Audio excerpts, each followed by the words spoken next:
My name is Javier Zinzun Jr., and on Google I am known as the world's #1 boxing designer.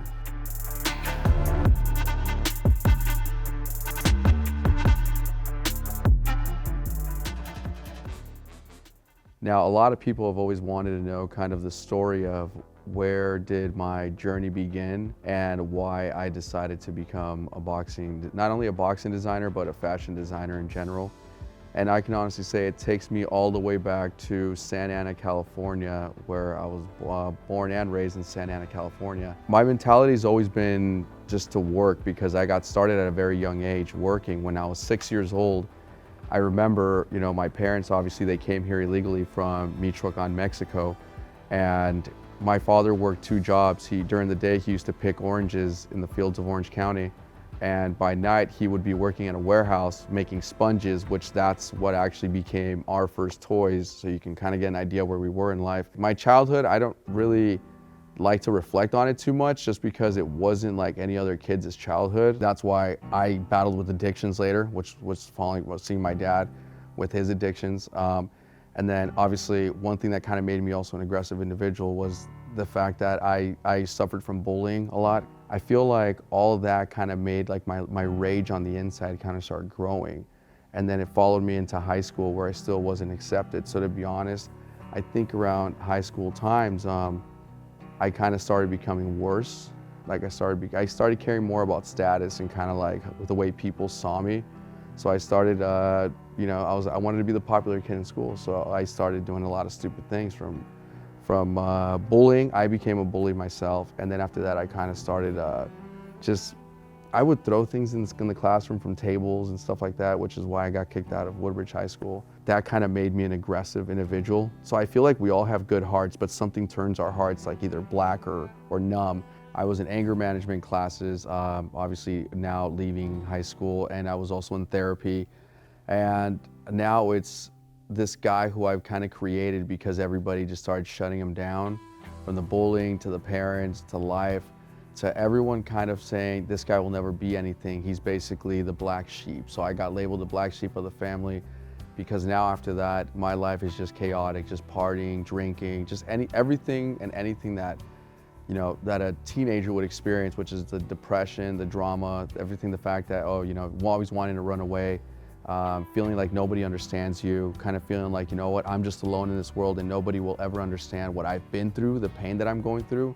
And I kind of just started giving up on life, where now pills started being my escape, addiction with alcoholism. So after my overdose, I decided, I'm gonna write my own story about my life. I'm gonna go ahead and I'm gonna make sure now that I'm writing this book, but I'm never gonna look back anymore. I'm gonna make sure now that everything that I do is things that I want to do in my life, not what everybody else says I have to do. Like now I'm not gonna feel pity, I'm not gonna feel sadness. I'm gonna go ahead and accept everything that's happened in my life, and I'm gonna go ahead and start all over. It was a little hard in the beginning, and I wanted to give up because we weren't selling any boxing outfits, right? I'm brand new to the game.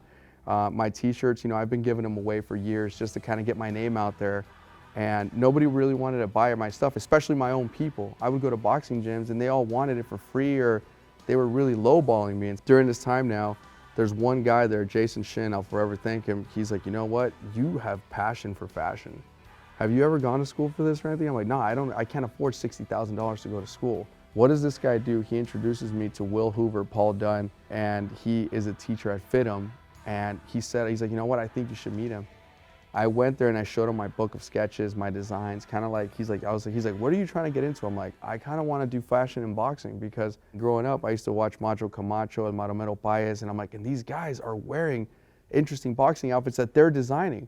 I'm like, so you know what? I want to bring fashion into boxing. So now I'm officially designing for boxers, and I designed my very first robe. It's a boxing light up robe. I was like, you know what? If I'm going to come into boxing, I'm going to come in with a bang. I want to make sure that these guys see my work and they say, hey, this guy is the future right here. This guy's gonna change the game. So I decided I'm gonna design the very first ever light up boxing robe, which was in 2016 when I released it. And I remember putting it on Facebook, and I was contacted by El Maestro Mauricio Herrera, and he goes, hey, who's wearing that? I just saw that you posted a light up boxing robe. I said, to be honest, it's my very first real design that I want to release. And he goes, What if I wear that on the Canelo undercard? Canelo's fighting Amir Khan. They just built this brand new arena in Las Vegas. It's called the T-Mobile Arena. I'm gonna be the first televised fight.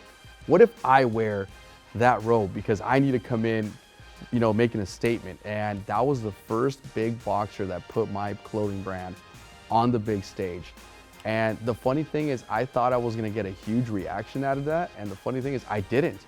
The cool thing after that is then I get a call from this mom named, you know, Lisa Garcia, and she says, hey, I have a son who's gonna start his professional career, and I think you're the right fit for his, you know, designs, because you're kind of like a younger guy, kind of bringing a new style. And that happens to be the mom of now one of the biggest names in boxing, Ryan Garcia, right? And when people ask me, whoa, what the heck? Like, so you started with Ryan in the beginning? I said, yeah, Ryan Garcia was one of the first guys, because I was a guy, I was like, you know what, too many people closed doors on me. So when they approached me, right, they're like, look, other designers don't want to work with us because they say that they don't know who Ryan is or that he's not a big name. And I'm like, I'm going to be that guy that works with everybody. Ryan is the reason why I got Canelo, because Ryan then wore one of my outfits and Canelo saw one of them and he goes, hey, who designed that? That's a really nice outfit. And then, to be honest, it's crazy because in 2012, I snuck into the MGM, like where Canelo was, and I got this picture of me trying to get close to him, and that's as close as I got. And I looked at him, right, and I said, one day I'm gonna design for you, not knowing that years later I was gonna get that call and Canelo invited me to his house. Now, it's crazy because here I am, a guy who was literally hanging out at boxing gyms trying to get people to, you know my name, trying to show face, trying to show them who I am, so tell them a little bit about my story and what I'm trying to accomplish in boxing. And one minute I'm hanging out at boxing gyms, you know, and the next, like, I'm over here now working with all these big names, right? So it's like, once I got Canelo, I just skyrocketed after that. Once I started finding out I work with Canelo, then I got the comedian Fluffy Gabriel Iglesias calling me. He's like, I just sold out the Staples Center. What would be a good entrance? I said, bro, a blue boxing robe, you know, Dodgers. And he's like, yeah, so we kind of all started talking about it. And yeah, Fluffy wore one of my robes into the Staples Center. And then after that, Dave Roberts from the Dodgers, you know, then he wanted his own custom boxing short that said Dodgers all over it. Then I get a call from Logan Paul's people, since now I'm designing for all the YouTubers. I just finished designing for Austin McBroom, and Logan Paul says, hey, you know what? I have a fight against Floyd Mayweather, and I heard you're the guy. And I was like, wait a minute, you're fighting Floyd Mayweather? Now, this is the fight of the year because it's the first time Floyd Mayweather now gives basically an influencer a chance to prove himself against a real boxer. So it was awesome, the fact that, you know, Logan flew me to Miami and I got a chance to design him this beautiful yellow and black outfit that was inspired by the movie Rocky, because he's a huge fan of the movie Rocky. And now, fast forward now, he's gonna be fighting on the KSI card, and I think he's gonna be fighting Dillon Danis. And he's gonna be fighting there now, and now we basically, it was exciting the fact that he called me back, so now we just decided this brand new outfit that's basically inspired by his new brand, Prime. From overdosing in 2011 to changing my life around, a complete 180 and just changing my life and seeing life as like a journey and more like, you know, it's like they say, a journey with no obstacles has no destination. You know what I mean? So I believe that all these obstacles and everything that comes with it, it's just part of the journey.